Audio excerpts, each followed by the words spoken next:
What's up guys, my name is Timbo, and since all of the content for Destiny 1 has released, we most likely won't be seeing any new weapons or armor until Destiny 2 comes out later this year. And because of that, I thought I'd start making some videos reminiscing on the past of the first game, sharing stories, memories, and going over some favorite weapons and gear of old. So to start this little escapade, I'm going to go over my favorite legendary weapons in Destiny of all time. Now this list was extremely hard to make as there are literally tons of weapons in Destiny. A lot of them look exactly the same, but still there are a ton. Like seriously, I narrowed it down to 10, made a ton of honorable mentions, and still can think back of cool legendaries that I enjoyed using that could make this list. Please note before I get started that there is a difference between favorite and best, meaning that all of these weapons aren't necessarily good or good anymore. They simply represent a time for me in Destiny that I have fond memories of personally. So now that all the technicalities are out of the way, let's get on with number 10. Now the Lord High Fixer along with the Devil You Know hand cannon were the original hand cannons sold by the Crucible and Vanguard quartermasters. There wasn't anything that was too amazing about either one of them, however they were incredibly solid and reliable in almost any activity. Before getting something like an exotic hand cannon for PvP or the Fatebringer in the Vault of Glass for PvE, these were the hand cannons to use. A lot changed with the Taken King's release back on September 15th, 2015. A new light level system, activities in raid, Dinklebot was no more, legendary marks replaced Crucible and Vanguard marks, a new infusion system, and people were looking for new weapons. For a ton of people, the Hung Jury from Dead Orbit was the weapon everyone was looking for. Both Triple Tap and Firefly made this weapon a beast in PvE, and since elemental primaries were no more at this time, the Hung Jury stuck around and continued to be used in high light level activities as it was deemed better than a lot of the raid weapons. Back in year 1, this was always in my heavy slot when playing Crucible. The Iron Batter have crafted some bad weapons, but this machine gun is far from that. Having a decent amount of ammo available, a slow, heavy hitting fire rate combined with great stability made this machine gun one of the best I've ever used. Others like the BTRD, Zombie Apocalypse, or others may have come close or are preferred in other people's eyes, but the JOLDER'S hammer will always have a special place in my heavy slot. Now I know what you're thinking. What the hell is this gun? And being honest, you have a fair reason to be asking that. There really isn't anything special about the Grim Citizen, as it was pretty much the forgotten stepbrother to the Shadow Price back in year 1. However, this gun has a lot of history with me. Back when Destiny first came out, I had no one to play the game with, so Nightfall strikes and raids weren't even an option. To get over this, still wanting to get higher level gear, I played Crucible. I played and played and played until I finally got enough Crucible marks, and keep in mind that you only got 3 if you won, 2 if you lost back then, to buy this weapon. And then, play more Crucible.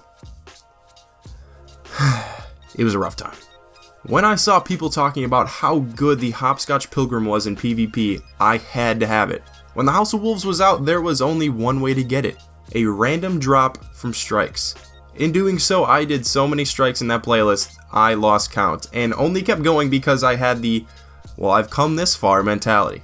I saw some people getting it in my fire team, but I couldn't seem to bag one for myself. Until finally on the Valis to Arc strike on Mars, it dropped for me, and I immediately went to the gunsmith to re-roll it into a god.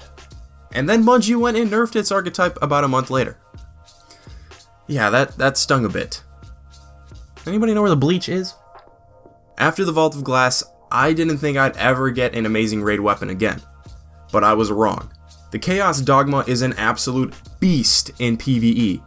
Its perks put Triple Tap on steroids, basically tripling this weapon's magazine and turning this into a DPS machine on majors and even bosses. If you run out of ammo in your special or heavy slot while dealing damage to a boss, if you have the Chaos Dogma equipped, you won't have to worry about reloading for a long time. While there is and always have been multiple different archetypes of sniper rifles in Destiny, the balanced, sweet spot sniper of ammo, fire rate, and impact have always been superior.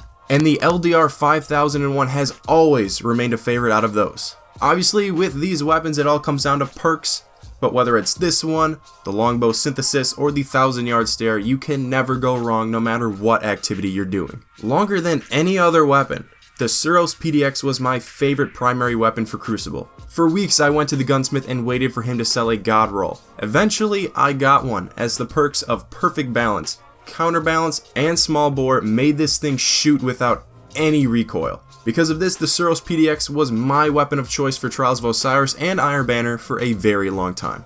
What else needs to be said?